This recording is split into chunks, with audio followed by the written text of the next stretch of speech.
Yeah, I'm sure my parents are up watching the whole game. Hopefully they're proud. But I think, as a nation, I think hopefully everyone gets behind us and rallies around us for Sunday. Obviously, difficult time for people to watch back home, but I'm sure people were keeping tabs on the game, and hopefully they can get up and have a Monday off at work and watch the final. For me, I just look to play almost a support role to Tim. If it was in my area, I'd try and hit it for 4 or 6, and if it wasn't, just get a single and get him on strike. And he just kept dealing in boundaries, which he's been doing that all tournament. He's in incredible form. He's an incredible player, and I think he's just showing the world what he can do. And I think that makes it easy for me to sit back and have the best seat in the house. It's good fun batting with Timmy. Yeah, I think definitely the dew factor plays a part here. Obviously, that makes the ball skid on a little bit better. The boys said that they did feel like as the bowling innings went on, the wicket got a little bit better.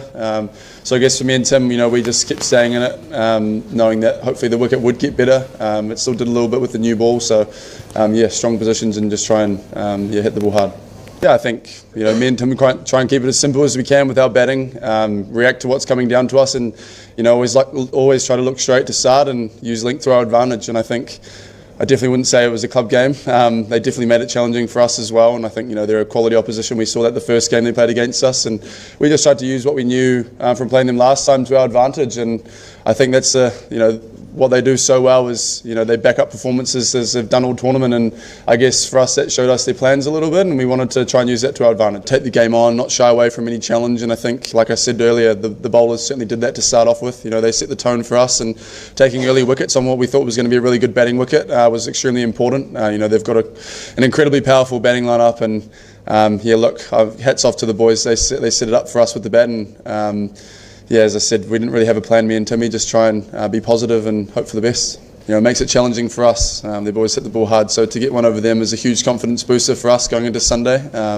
They've been the informed team the whole tournament, so I think as a group to take that win going into Sunday is huge for us. But if you've got to start again on Sunday, it's a new opposition, different conditions and all that. So for us, we just look to take the positives out of this game and get a flight time to bed tomorrow. And we're happy with anyone. I think as a team, I back us. We've got a lot of momentum going into the weekend. I think if we play our best cricket, we can beat anybody.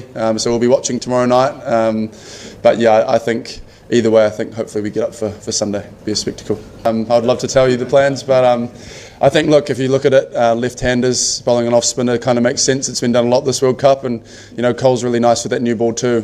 So for him to get 2 wickets, pretty stoked for him to come in halfway through the tournament and have a big impact on the team. So again, it's great momentum for him to take into Sunday. Like I said, I think we identified it was going to be a pretty good batting wicket. So taking wickets for us, especially early on. KKR, obviously, pretty happy to bat on that wicket a bit more often.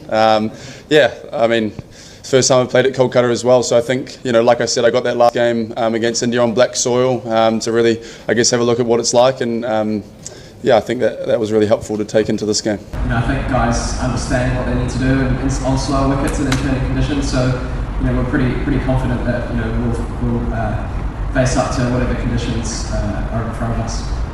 I wouldn't necessarily say leaking runs, but I think in India we've seen that the pitches particularly on red soil, have been favourable for batting. So it's been pretty tough for the bowlers. The margins have been pretty small.